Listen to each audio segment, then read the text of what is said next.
మీ పేరు చెప్పండమ్మా. పేరు అనురాధ. అనురాధ. పేరు ఏ ఊరమ్మా? నాది మాధవరము, మంత్రాలయం పక్కన మాధవరం. ఇప్పుడు ప్రజెంట్ డోన్లో ఉంటున్నారు. ఇక్కడ డోన్లోనే ఉన్నాను. ఇది ఎన్ని బాటిల్ వాడుతున్నారమ్మా మీరు ఇప్పుడు ప్రజెంట్? ఇది 4వ బాటిల్. ఆల్రెడీ 3 బాటిల్ అయిపోయినాయి, 4వ బాటిల్ రన్. సో మన బాటిల్ యూజ్ చేయకముందుకు ప్రాబ్లం ఏముంటుండే? ప్రాబ్లం నాకు అస్సలు ఆకలి అనేదే లేదు సార్. అన్నం దగ్గర కూర్చోవాలంటే ఏడుస్తుంటుంది. అవునులేండి. ఇప్పుడు ఇది వాడినప్పటి నుంచి ఆకలి గుణం అనేది పుట్టింది. నాకు ఇంకా బాటిల్ తాగుదామని అనిపిస్తుంది కానీ బంద్ చేయాలని మాత్రం అనిపించడం లేదు. చాలా గ్రేట్ సార్ ఈ బాటిల్ వలన.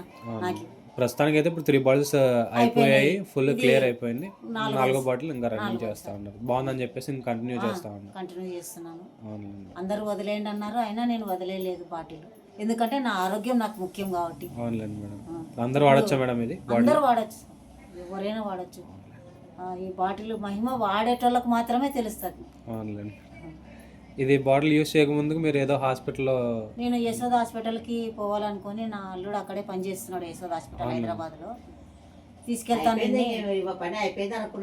తీసుకెళ్తాను. అత్తను తీసుకెళ్ళి అక్కడే అడ్మిట్ చేపించి ఒక 4-5 అన్ని చెకప్ చేపిస్తాను. ఎందువల్ల ఆకలి కావడం లేదు అని అంటుంటేనే ఈ బాటిల్ నాకు ఈ సారోలు అలవాటు అయ్యి ఈ బాటిల్ నాకు పరిచయం చేసి బాటిల్ ఇచ్చినారు. దీని వలన నేను గడ్డకు పన్నాను. ఆకలి గుణం అనేది తెలుస్తుంది నాకు. ఆ యశోద హాస్పిటల్కి పోయే ప్రసక్తి లేదని చెప్పేసినారు కూడా డాక్టర్లు. ఇప్పుడు ఒకవేళ వెళ్ళకపోతే కానీ అక్కడ హాస్పిటల్లో మీరు దాదాపు ఒక 2 లక్షల దాకా 2 లక్షల వరకు నాకు ఖర్చు వచ్చేది. ఇప్పుడు 2 లక్షలు సేవ్ అయిపోయి మనకి 3,000 ఆరోగ్యము ప్రాబ్లం సాల్వ్ అయింది సార్.